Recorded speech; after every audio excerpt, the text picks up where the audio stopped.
Sveicināti, laipni atpakaļ. Turpinam ar otro no 4 video. Iepriekšreiz runājām par preflopu. Šīs dienas tēmas nosaukums būs blefs. Jūs visi domājat, ka pokers ir blefu spēle un vislabākais pokers spēlētājs tas, kurš vislabāk blefo, vai ne?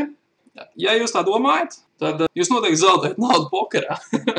Piedodiet, bet tieši tik liela loma blefam ir pokerā uz zemām likmēm. Tāpēc šodien mēs apskatīsim ne tikai blefu, bet zem šī tēmas mēs apskatīsimies pokera likmes kopumā. Kādas var būt likmes, kādi var būt iemesli, divus galvenos iemeslus izdarīt likmes, proti vai nu tas ir blefs, vai nu jūs liekat tā saucamo value betu, jeb liekat likmu ar stipru roku, gaidot, ka vajag roku un jūs piekolos, ja? Runājam par to, kas ir blefs, kas ir value bets, un tad jūs varbūt tā kā sāksiet saprast to atšķirību un to, cik liela lomā pokerā ir blefam, it īpaši spēlējot zemākām likmēm. Sāksim ar value betu. Kas ir value bets? Value bets ir tad, kad jūs izdarat likmi ar stipru kombināciju, sagaidot, ka cits spēlētājs to kolos vai reizos pārliks jūs likmi ar vājāku roku. Tūlīt apskatīsim piemēru. Lūk, mums ir partija, ko es esmu izspēlējis nesen, kurā man ir iedalīta kalpa, kā jūs redzat, atjautības uzdevums, ja? Nestamies pierakstos, nestamies nekur. Kādā pozīcijā pie galda es šobrīd esmu? Agrā, vidējā vai vēlā? Pareiz atbildi ir, es esmu vidējā pozīcijā. Proti, divas no dīlera tālāk. Mūsu pēdējās bija vēl pozīcija un nākamās tāda bija vidējā. Kā tie, kas zināja, apsveicu ar to, kas ir noskatījušies iepriekšējo video un iemācījušies tajā kaut ko. Tātad esmu vidējā pozīcijā un man ir iedalīta kalpi. Agrā pozīcijā, jeb UTG, Under the Gun spēlētājs limpo, jeb kolo. Un mums ir tātad vēl viens limpotājs vidējā pozīcijā. Un mēs palielinam likmi šajā situācijā. Pirmām kārtām, kam es vēlos pievērst uzmanību, ka šis, kaut gan mēs esam vēl pirms flopa, šis jau ir value bets. Jo es izdaru likmi ar kalpiem, cerādams, ka man piekolos vājāk roka. Kas notiek tātad mūsu piekolo spēlētājs uz dīleriem batona, mūsu piekolo spēlētājs agrā pozīcijā, mūsu piekolo spēlētājs ir vidējā pozīcijā. Tātad mums ir stipra roka kalpi, mēs esam izdarījuši value bet un dabūjuši 3 kolers. Vai nav lielisks value bets? Tā mēs taisam naudu. Atnāk zemes flops, 8-3-2 ar 2 pīķiem. Agras pozīcijas spēlētājs čeko, vidējās pozīcijas spēlētājs čeko. Mēs izdarām value betu. Šoreiz mēs viņu izdarām diezgan mazu, bet es uzskatīju, ka šajā situācijā tas ir optimālais izmērs. Dīlers foldo, UTG foldo, vidējā pozīcija kolo. Tur, es izvēlos sarežģīt iemeslu dēļ čekot. Jā, bet es izvēlējos šajā situācijā nočekot, jo es pret šo spēlētāju biju diezgan daudz spēlējis un zinu mazliet par to, kā viņš spēlē. Tad tur es izvēlos nočekot. Un riverā es sagaidu, ka principā viņš vai nu kolos mani ar kaut kādu pāri, vai nu viņš nofoldos, un es nedomāju, es atkal izdaru value betu. Sagaidot, ka viņš nokolos mani ar kaut kādu vājāku roku, vai tas būs labs astotnieks, vai tas var būt mistiskā kārtā, viņam tas var būt kaut kādā veidā ir tas desmitnieks vai tie devītnieki. Tā kā es izdaru value betu, un viņš mums piekolo ar tūzes 10 pīķos, tātad viņam bija flash draws, un turnā viņam atnāca top pāris, viņš piekolo, un mēs esam izdarījuši value betu pirms flopa, mēs esam izdarījuši value betu uz flopa un uz ribera. Esam vinējuši. Ok, tagad piemērs 2. Esam agrā pozīcijā ar dūžiem, kas var būt labāks. UTG pirms mums palielina likmi, un mēs, kā es teicu, pēc agras pozīciju mēs ar dūžiem izdarām tribetu, un to es teicu pirmajā video. Ir pienācis laiks pielietot teoriju, un to mēs arī daram. Mēs veicam tribetu, viņš uzlika uz 2 dolāru, mēs pārliekam uz 5. Viss pārējais galds nofoldo, un UTG mums piekolo. Galds nāk, tūs dāma, un mums ir kvadi, ja 4 vienādi, 4 dūži. Šajā situācijās noteikti izdarīšu value betu, bet viņam ir ļoti maz rokas, ar kurām viņš man var nokolot, tāpēc es izvēlos šo value betu likt ļoti mazu, ņemot vērā, ka, cik es zinu, viņš ir vājš spēlētājs, un es domāju, ka viņš varbūt piekolos man ar ļoti vājiem pāriem, vai, ar pavisam kaut kādām jocīgām kārtīm, ko es varētu sagaidīt no viņa. Tad es izdaru mazu value betu, mazākā trešā daļa no pota, un viņš piekolo. Turnā atnāk flash draws. Viņš čeko, mēs betojam vairāk, apmēram 2/3 pota. Domājot, ka viņam varbūt ir dāma, varbūt ar kaut ko mistisku, viņam varbūt bija kaut kāds insights red draws, kungs kalps un varbūt tagad nāc flash draws, viņš ir piekolot lielāku likmi. Viņš kolo un atnāk rivers un es domāju, ka viņam ir, šajā situācijā es domāju, ka viņam ir dāma, vai spēlētāji nefoldo. Šajā situācijā es esmu diezgan pārliecināts, ka viņam ir dāma, un ja viņam bija kaut kāds draws, tad viņam tagad ir vai nu kungu pāris, vai viņam ir streits. Un viņam var būt kungs dāma, kas viņam tagad uzlabojās no vienkārši dāmas uz kungu pārējā un dūžiem. Es esmu diezgan pārliecināts, ka viņš ļoti apmierināts savu roku. Tā kā potā ir $38, man ir 33 palikuši, un es vienkārši lieku 34, kas ir. Es to lieku šo pretinieku all-in, un tas ir vienkārši value bets, kurā es uzskatu, ka viņam ir daudz rokas, ar kurām viņš var man nokolot. Jebkura dāma, viņam var būt arī kungs, viņam var būt strēķis šajā situācijā. Viņš mūs kolo, viņam bija dāma, un atkal mēs vinējam $50. Skaidrs ir tas, ka value bets ir tas, kā mēs taisam naudu pokerā. Var dzirdēt sūdzības no spēlētājiem, kas spēlē uz zemākajām likmēm. Bieži var dzirdēt tādas sūdzības, ka šie spēlētāji nekad nefoldo, viņi vienmēr kolo. Nu, jūs paši zināt, ko jūs stāstat draugiem, visticamāk, vai ne?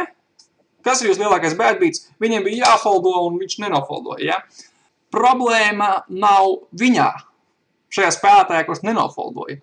Kļūdu pieļaujušas spēlētājs, kurš pēc tam sūdzās, ka viņam bija jāfoldo, es blefoju, un man varēja būt tur tas un tas, man varēja būt strēķis, flash vai vēl nezinu kas, jā. Kļūdu tātad ir pieļaujušas spēlētājs, kurš ir blefojis. Jo zemajās likmēs spēlētājiem nepatīk foldot, kā jūs zināt. Tāpēc tas, ko jūs darat, jūs sagaidat stipru handu, taisat value betu, pretinieks jūs kolo, jums ir nauda, viss notiek. Ja pretiniekam patīk kolot, kas jums ir jādara, saprotiet? Jums ir jādara value beti.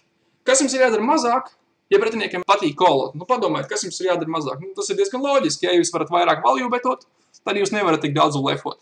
Ir otra versija, ko daudz cilvēku dara. Viņi blefo, un tad viņi blefo uz flopu, uz turnu, uz riveru liekolinā, bet beigās viņi tik un tā sūdzās, ka viņas nokoloja ar trešo pāri.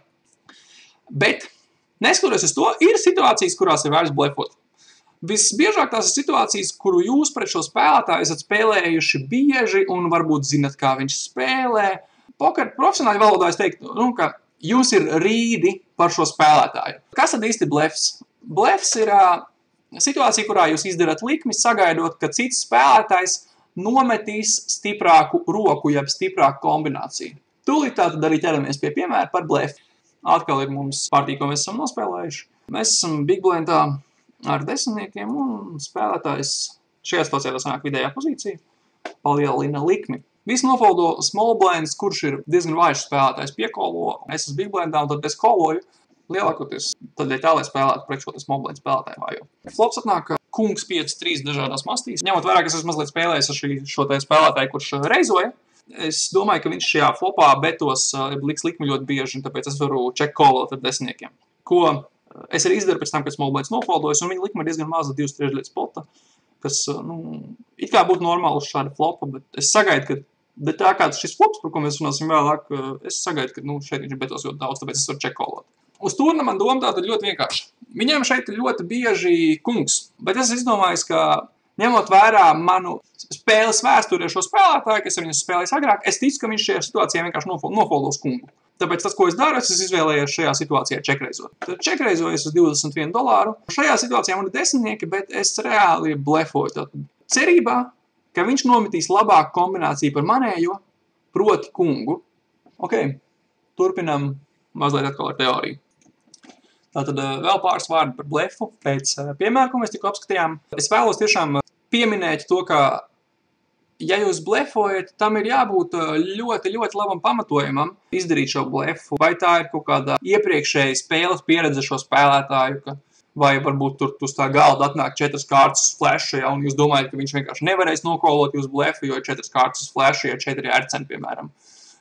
Ir jābūt ļoti, ļoti labam pamatojumam, lai blefotu, jo tiešām spēlētāji kolo daudz biežāk nekā viņiem vajadzētu, un lai arī no viņa puses ir kā tā ir kļūda, jūsu veids, kā nopelnīt no šīs kļūdas, ir taisīt vairāk value betus. Tā kā taisam blefus, bet taisam viņus tikai tad, kad tas ir tiešām nepieciešams, un jums ir ļoti labs iemesls to darīt. Parunāsim tagad par visplašāk izplatīto blefu, kas pat nevienmēr tiek uzskatīts par blefu, bet kā gandrīz vai standarta lieta pokerā. Tas ir c-bets, jeb continuation bet. Continuation bet jeb c-bets. Kas tas par zvēru? Pēc tam, kad esat uzlikuši likmi pirms flopa, jūs izdarat likmi uz flopa. Proti, jūs spēlējat agresīvu pokeru. Es iepriekšējā video jums teicu, pokers ir agresīvs, pirms flopa mēs reizojam vai foldojam, ja? Mēs izrādām agresīvu, mēs nespēlējam pasīvi, ja? Jūs esat izrādījis agresīvu, jūs esat izrādījis spēku pirms flopa. C-bets, tas ir jūs veids, kā jūs turpināt agresiju uz flopa. Vienu piebildu par c-betu, ka c-bets bieži ir blefs, bet c-bets var būt gan blefs, gan value bets.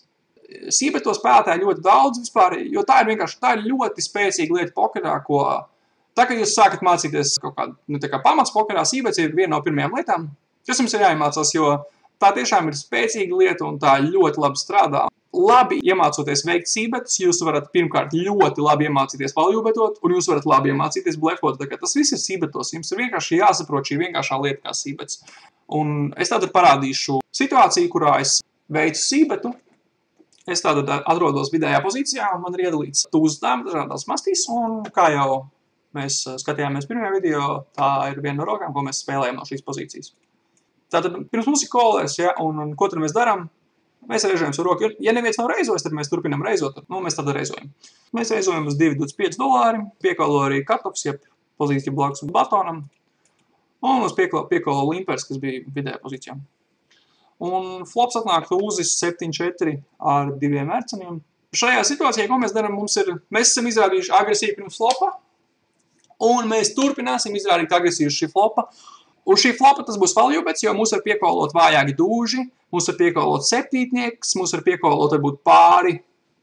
Es viņam bijuši pocket pair kā 2 desmitnieki, 9, 8. Mūs var piekolot rokas kā 5, 6, 6, 8, 6, 9, 5, 8, 5, 9 un tā tālāk tāda straight drop dažādi. Mūs var piekolot flash dropi.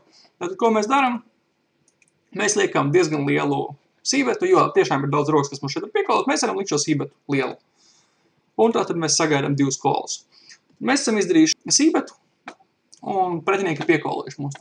Es domāju, ka tālāk nestīsimies, jo piemērs ir par sībetu. Okay. Tātad tas bija sībets, kas apkopo sevī gan blefus, gan valjūbetus. Nākamajā video, starp citu, mēs runāsim sīkāk par sībetiem un par to, kādās situācijās mēs vairāk sībetojam, kādās situācijās mēs mazāk sībetojam. Tā kā uz priekšu eksperimentējam ar blefiem, eksperimentējam ar valjūbetiem un mēģinam eksperimentēt ar sībetiem. Tas šajā video viss. Paldies par uzmanību. Tiekamies nākamreiz.